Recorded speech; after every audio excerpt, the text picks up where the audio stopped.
కాంగ్రెస్ ప్రభుత్వం కూడా అధికారంలోకి వచ్చే ముందు కానీ వచ్చిన తర్వాత కూడా చాలా మాట్లాడారు. అంటే టీఆర్ఎస్ ప్రభుత్వంలో ఏం జరిగాయి, అవినీతి జరిగాయి, కేసీఆర్ దగ్గర నుంచి కేటీఆర్, కవిత అందరూ జైలుకు పోతారు అని మాట్లాడారు.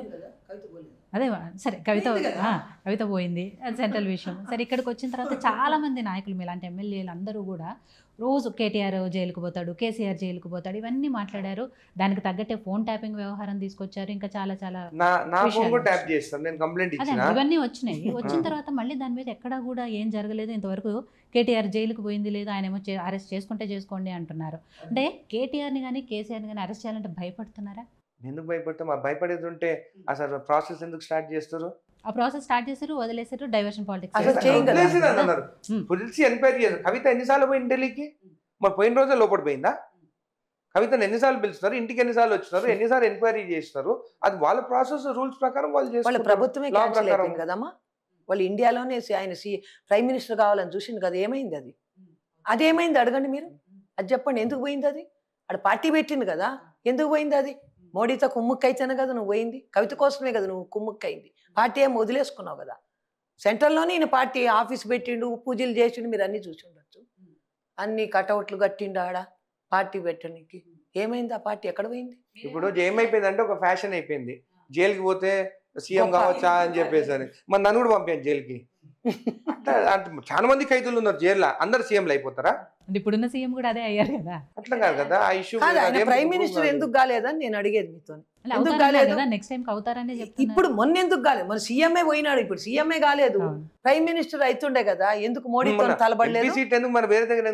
సరే, మీరు అంటున్నారు పంజాబ్ లో ఇచ్చొచ్చిండాడు రైతులకి, ఈడెందుకు ఇలేదు రైతులకి? పంజాబ్ లో దేనికి ఇచ్చిండు? ఈయన ప్రైమ్ మినిస్టర్ కావాలని. అక్కడ కూడా కొంతమందికి ఇలేదంట, బ్యాంకు పోయి వాపసు వచ్చిందట. అవన్నీ ఎందుకు అడుగుతలేరు? పంజాబ్లో మోసం చేసినట్టే కదా. పోయి ఒక 500 కార్లు మన పైసలు పెట్టి తీసుకోబోయింది కదా పార్టీ పెడతానని. 1000 కార్లు పోయినాయి వెనక ఢిల్లీకి. అవన్నీ ఎందుకు అడుగుతలేరు? ఏమైంది ఆయన పార్టీ? అడగండి. ఇందాక అంటే జనాలు అడగట్లేదు ఎందుకు అంటే జనాలు ఎప్పుడు కూడా అడిగే ఛాన్స్ రాకపోయినప్పటికీ, వాళ్ళకి ఆ స్వేచ్ఛ లేకపోయినప్పటికీ ఓటు రూపంలో వాళ్ళు తీర్పు చెప్తారు.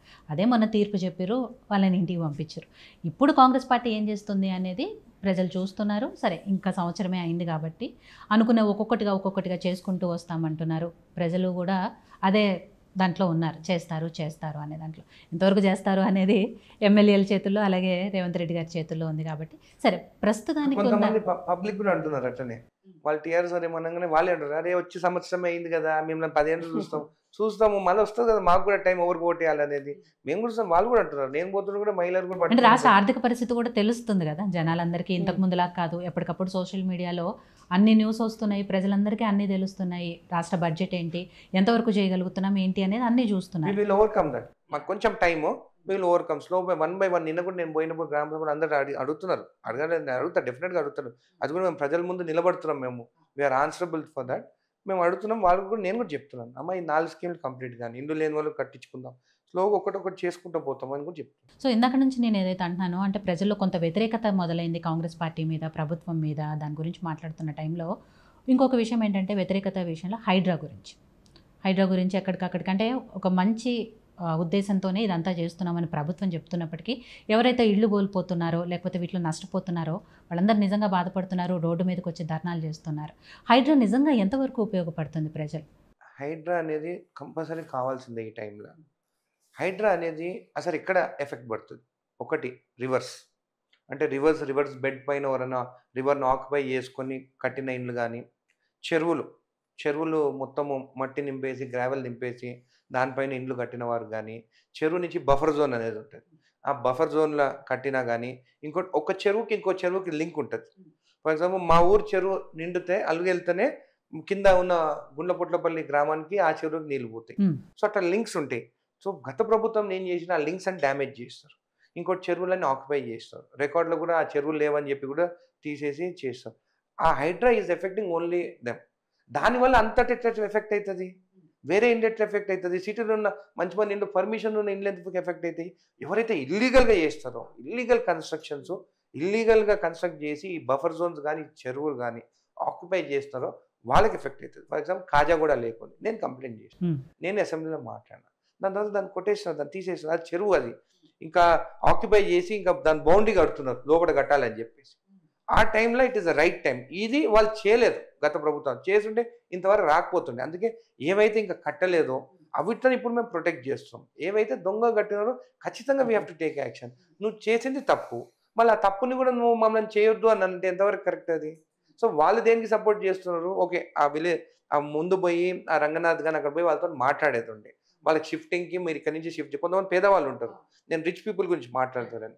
పేదవాళ్ళు వాళ్ళ ఇంట్లో షిఫ్టింగ్ ముందు మాట్లాడుంటే రంగనాథ్ కరెక్ట్గా హ్యాండిల్ చేస్తుంటే అది కరెక్ట్ ఉండే. ఆ ఒక చిన్న స్మాల్ ఇష్యూతోని వాళ్ళు బాగా ఎక్కువ ఇష్యూ చేశారు. కేటీఆర్ పోయి ఒక్క స్కూల్ బ్యాగ్ ఇచ్చొచ్చు, ఒక్క స్కూల్ బ్యాగ్ ఆ పిల్లకి ఇచ్చొచ్చి నేనే మొత్తం చేసిన అనేటట్టు మళ్ళీ ఆ ఇండ్లు చూపిస్తున్నావు కదా, మళ్ళీ వాళ్ళకి అందరికి ఇండ్లు ఎందుకు ఇవ్వలేదు? ఆయన డబుల్ బెడ్రూమ్లకు ఎందుకు వాళ్ళకి అందరికి షిఫ్ట్ చేయలేదు? మేము డబుల్ బెడ్రూమ్ కడుతున్నాము, మేము ఇండ్లు ఇస్తున్నాం అన్నా కదా, అవన్నీ గుడిసెలే కదా.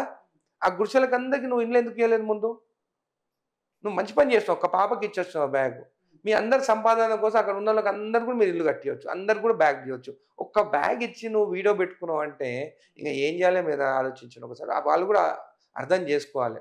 అది ఓన్లీ కావాలని హైప్ చేసి మా సీఎంని తిట్టించి కావాలని పర్సనల్ లైఫ్ మీద కూడా తిట్టించడం కరెక్ట్ కాదు.